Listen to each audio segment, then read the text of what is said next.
Hi. We can start. Sure. Like let Hi the everyone. viewers know Yeah. about you. Hi everyone. This is Partha Krishna. So I'm doing my MBA here in Memorial University, Newfoundland. So today we are going to discuss about myself and we are going to make a video so that if at all you are coming for MBA or any other course, I think it would give you more insights how to get into it and how the course actually is here. So yeah, let's start our video today.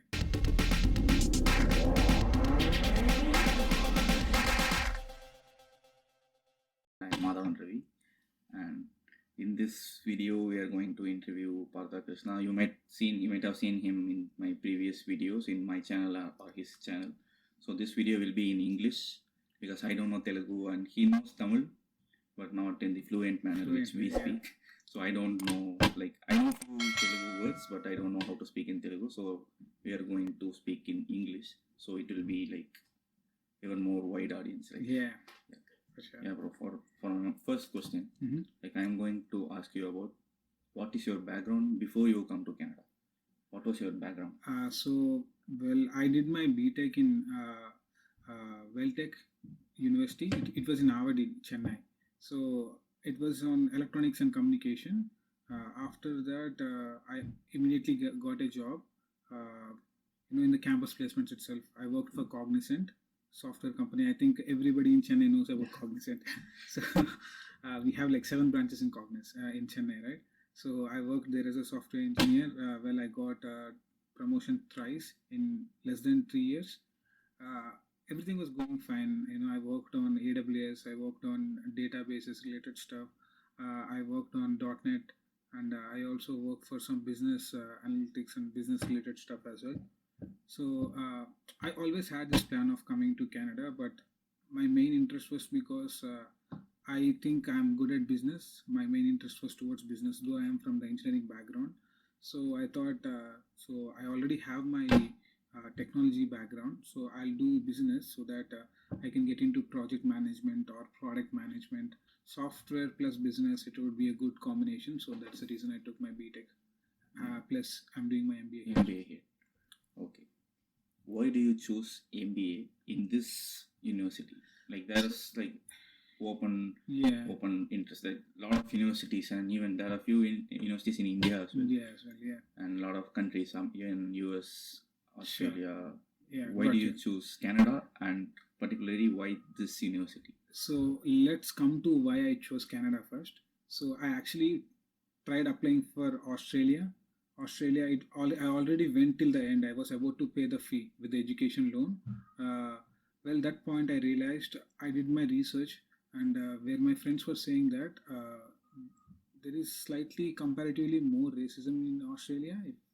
That is not making a controversy, but yeah, they say that, and it is tough to get a job as an Indian or as an person from other country. It's tough to get a job because one of my friend, he was actually doing his data analytics there, and he was pretty much a decent student, but he was struggling to get a job. I thought, like, if at all he's struggling, I might struggle because, business is more of an communications and plus technicality because I've come from the technical background. But I thought, okay, if at all that's the case, I don't want to get into Australia. And US was never my my point, because I never I don't want to have this green card issues. I don't want to wait for 20 years or so to get a green card. I don't want to have that extra burden in my head, because we will be obviously struggling with the jobs which you are doing.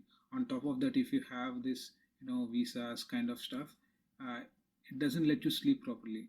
So that's the reason I thought, like, USA and Australia are not the thing. And the UK, the reason why I didn't even look at the UK is because UK is having very, like, they don't have any prerequisite at all. Like, anybody who has the money, they can get into UK. So it makes me think that if at all they're not looking what kind of person they're letting in, it's not good at all.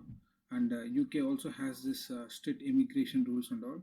So and they're also having this financial crisis. When I was coming, they were a Brexit.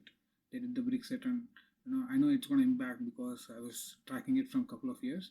So UK, I never looked into UK as well. So Canada, I felt it is a good country. I know it is coldest, one of the like coldest countries compared to others, but Canada, it's more welcoming for any immigrant or like anyone from other countries. They can actually they have a robust filtering process, but once you are in, it's pretty much easy that you can get your citizenship and your PR, right? So that's the reason I filtered it to Canada. And coming to the reason why I chose my MBA in Canada is because Canada MBA is expensive course anywhere. If you look into India, if you want to get into one of the elite private institutes, they're gonna charge you like 15 to 20 lakhs anyways. So well, if I thought of leaving India, it doesn't make point of staying there and spending 15 to 20 lakhs. And the exams are really tough. The entrance exams, they are really tough.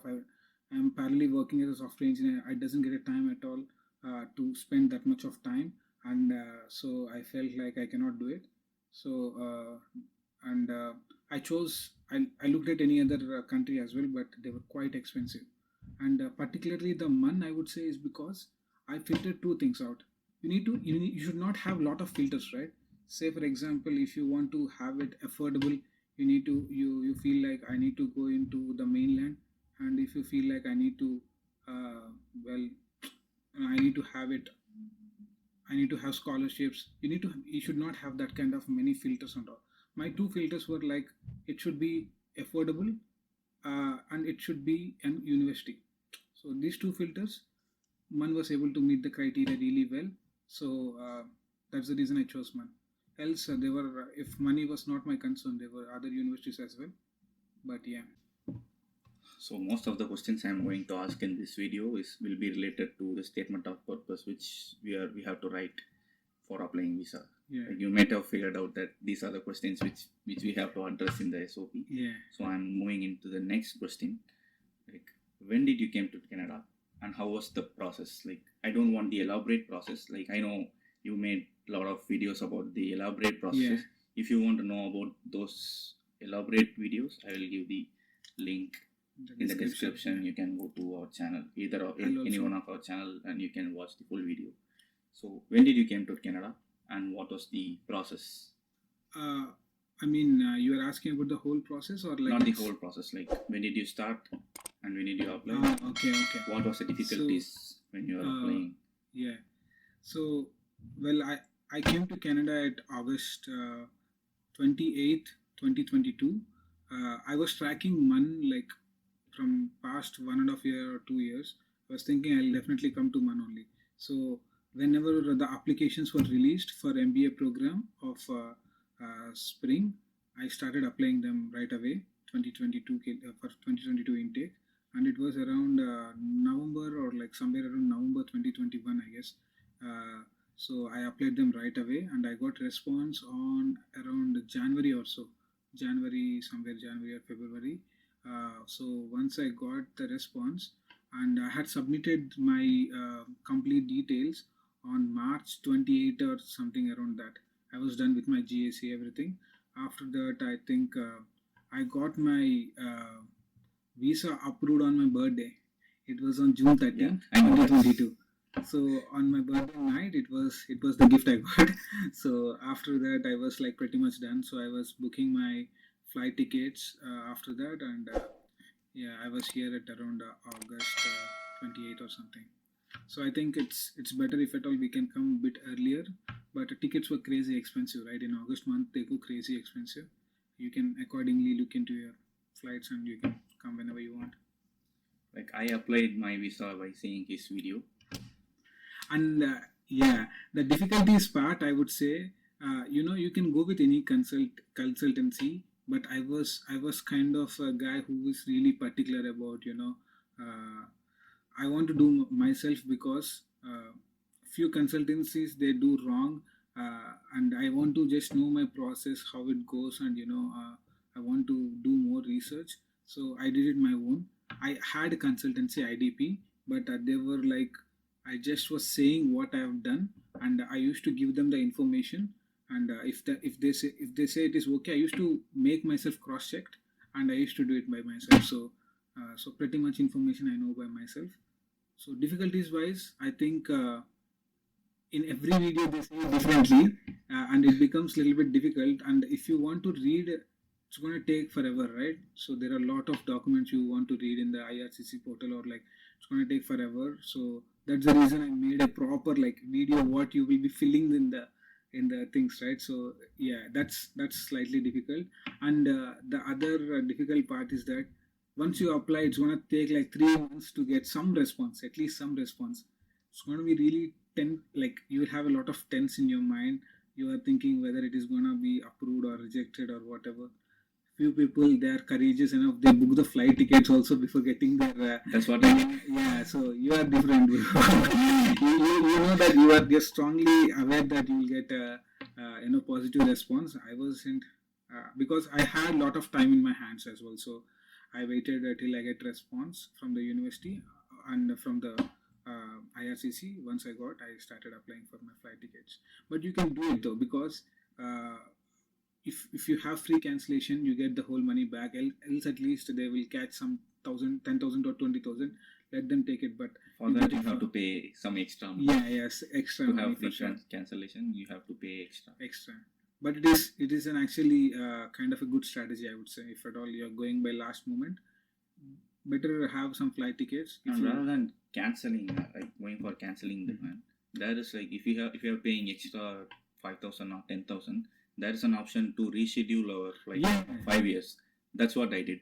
Oh, we can reschedule our flight for next 5 years. Okay. If I am not getting visa the time which I should have got that, so I can just reschedule my flight to the next intake.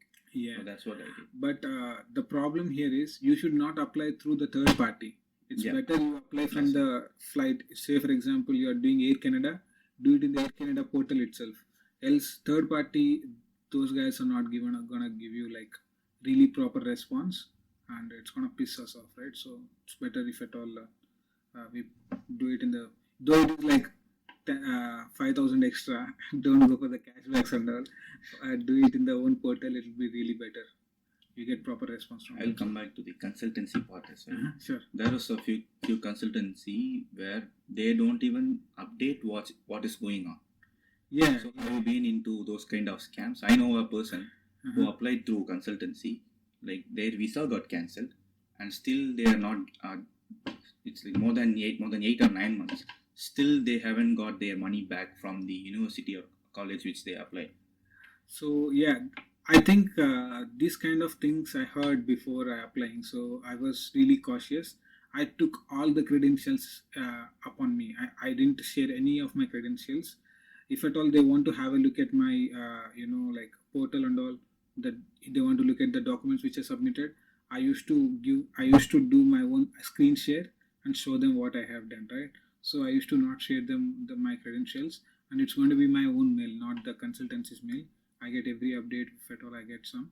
So I never was, I didn't give any authority to the consultancies. I had them just to cross check my stuff. So, well, I think the way they operate is also like that. They don't, IDP, because they're doing it for free. They don't, like much. They don't lean into every individual student's profile and start doing all the stuff. They just say you the process. They expect you to do the research, and you come back with the stuff how I did. So they're not going to give you the granular level details as well. So yeah. So what he's trying to say is you need to do research by yourself. Yeah, research is definitely research before going to any consultancies. Even the best consultancies which are doing the service for free or getting money from you. Yeah. Just do your own research, and you should do your own research because you are going to stay here. Yeah. Also, it is not only for the the visa process, right? It's about the course which you are taking, and the university or college which you are taking, and how the future scope would be, right? So you need to do your own research for all the stuff. If you are really sure that this is going to happen, yeah, that's how you proceed, right, further. So it's research is really important. I've seen many people reaching out. I appreciate them, but I think you need to do your own research as well. We can help you. Obviously, we can help you, but we can help do your research. Yeah, we can help you reach to some options, but it is like you need to do your own research, because we are not going to be with you till the last moment, right? So doing your own research is also really Even important. though we are helping, we are not going to live with Yeah, them. yeah, They are yeah, going that's to what. live their life, so they have to do their own research of what they have to do. Well, like I think this might be the end of this video. Okay. Yeah. So, like these are the questions which I had. Like I think I answered these in Yeah. your interviews. If you want to know about my struggles, you can watch those interviews in either any of our channels. So, like if you are interested in learning more, if you are interested in getting more information about living in Canada things, you can just subscribe and follow both our channels, and we will post a lot of contents related to living in Canada and things. I'll be mentioning all the all our videos in the description and also in the iCards, so that if they actually want to have a look at related to part-time jobs or related to how the security jobs works, everything, we have done a couple of videos together. So I'll be posting all the videos. Kindly go through our channels, right, so that you get a lot of information. It's not like only we have this video, there are a lot of other videos, right? So go through them, you will definitely get some information. Yeah, so, and Yeah, also please, no one knows which information will help you. yeah, so Like, that's what we are trying to make it a lot of contents. So any one of the ideas or any one of the points might change your perspective here, and yeah, for you sure. can lead a good life. And also I think well, a lot of people are watching our YouTube videos, but no one is subscribing it. So please guys, please subscribe and give a like, because it motivates us a lot to make such kind of videos. And yeah, we are currently struggling YouTubers, I would say. So yeah, that would definitely motivate us. And thanks for watching. Until the next video, take care. Bye. Take care.